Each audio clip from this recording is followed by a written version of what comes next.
Calaroga Shark Media. Hey there, I'm Johnny Mac with 5 Good News Stories. Hey, good news. We figured out who's been stealing underwear, gloves, socks, and shoes from properties across the area. A little weird, right? Well, turned out it was a cat burglar. That's right, it was a cat burglar. Taboo the cat has been sneaking out. Taboo's human friend Sandra says Taboo is rarely caught and has become a master of the criminal trade. Sandra says, whenever I come home from my shift, there are all sorts of things waiting for me, either dragged in through the cat flap or left on the driveway. This morning, I had 4 pairs of socks and a pair of underpants.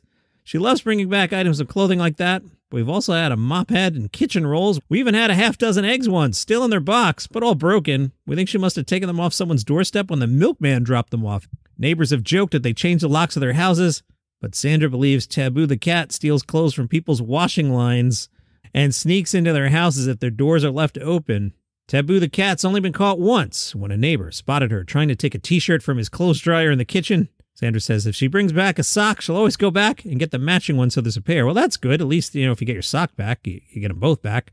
I have a box of stuff she brought for me, and every now and then I go on Facebook and post a photo so people can claim it. I want to go and join that Facebook group and see, like, hey, found your underwear. Sandra says whenever she gets something, she sits outside and makes a high-pitched whining noise to let me know. I've tried talking to her about it, but she doesn't change her ways. Underwear, socks, shoes, she just keeps bringing them home.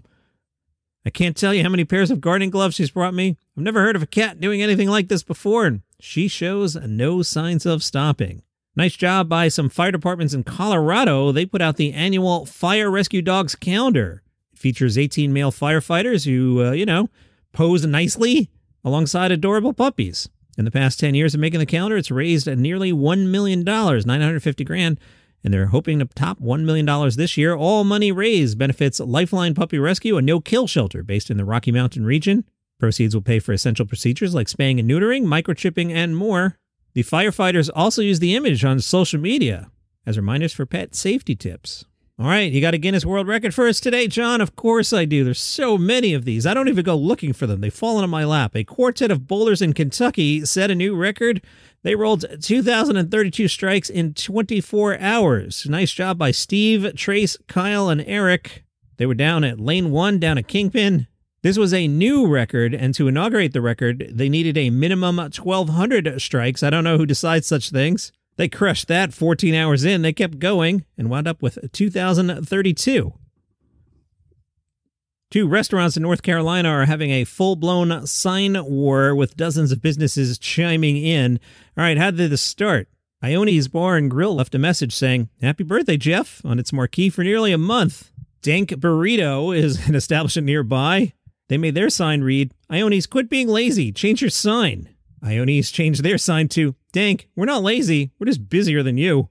Dank Burrito had none of that and said, "Y'all just look busy because it takes 2 hours for a $1 taco." Prime Bistro jumped in. Their sign says, "Boys, do we need to have a meet-ing?" M-E-A-T. EJW Outdoors jumped in and wrote, "Guys, do we need to taco about it?" Little hacky there, EJW Outdoors. The guy from Ione says he intends to keep the sign war going as long as I can.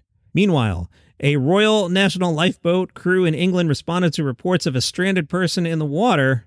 They arrived on the scene, and they recovered a training dummy. The dummy turned out to have been lost by a different crew 2 weeks earlier.